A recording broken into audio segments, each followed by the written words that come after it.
Bonjour à toutes et à tous et bienvenue pour ce nouveau numéro de 3 minutes prono, direction l'hippodrome de Deauville ce samedi. À mes côtés pour évoquer le Quintet, Cédric Quetta est présent. Bonjour Cédric. Salut Isaac, salut à tout le monde. Très important, bien évidemment, il y a 2 noms partants dans cette épreuve. On le rappelle, le prix des chaînettes. Oui, et le prix de la reconversion du cheval également. C'est important de le rappeler pour également. De course. Et on va voir les conditions également de cette épreuve. Il faut avoir 3 ans, il faut avoir couru 3 fois pour avoir une valeur handicap. Et il faut courir sur la PSF 1900 mètres, donc dans ce Quintet réservé à la génération des 3 ans. On passe en revue les concurrents au départ de cette épreuve et on commence par Moneyman, le numéro 1 irréprochable. Oui, irréprochable, qui a déjà gagné sur le sable, c'était pour ses débuts, et qui a déjà bien couru dans un Quintet. Lorenzo de Medici semble revenir un petit peu au mieux.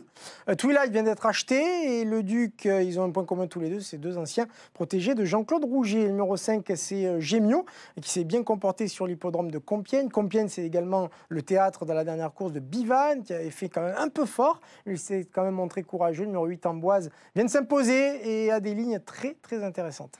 Je vous propose de revenir sur le numéro 5 Gémio. On va écouter son jockey, son habituel jockey désormais, c'est Thomas Trullier.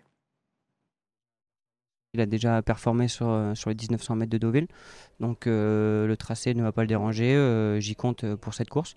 C'est un bel engagement, il est redescendu sur l'échelle des poids, et puis sur la course de l'autre jour, je vois une première chance. Ça va être la 3e course qui court castré, le cheval il est un peu transformé, il avait un peu de caractère auparavant, et aujourd'hui c'est plus le même cheval. Ouais, il est beaucoup plus maniable, et puis l'autre jour on a bien vu qu'il était compétitif.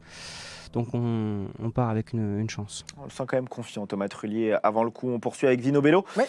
Le numéro 9. Il a été baissé d'1,5 kg, ça peut être jouable. Le numéro 10, Licorne, vient de bien courir à Clairefontaine. Red Crazy reste sur 2 échecs dans les quintés. Pareil, peut-être difficile. En tout cas, ça n'inspire pas la confiance. Une confiance qui n'est pas de mise non plus pour Watch It, le numéro 13. Même si il raccourci, le numéro 14, Louman, lui, tourne autour du pot. Première chance avec Christian Desmureaux, Agouraï, le numéro 15. Capable de tout faire, attendre ou aller devant. Et il y aura les œillères australiennes pour la première fois pour le 16, Narcissus. À voir si ça va le déclencher après 2 dernières sorties décevantes pour le pensionnaire Blumeux.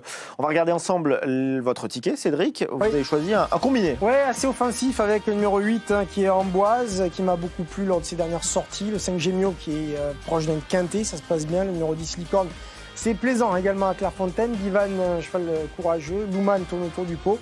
Le numéro 1 Moneyman qui allie donc sa valeur et l'aptitude PSF, c'est important. Et le 15 Agouraï qui peut pourquoi pas se distinguer. Voilà.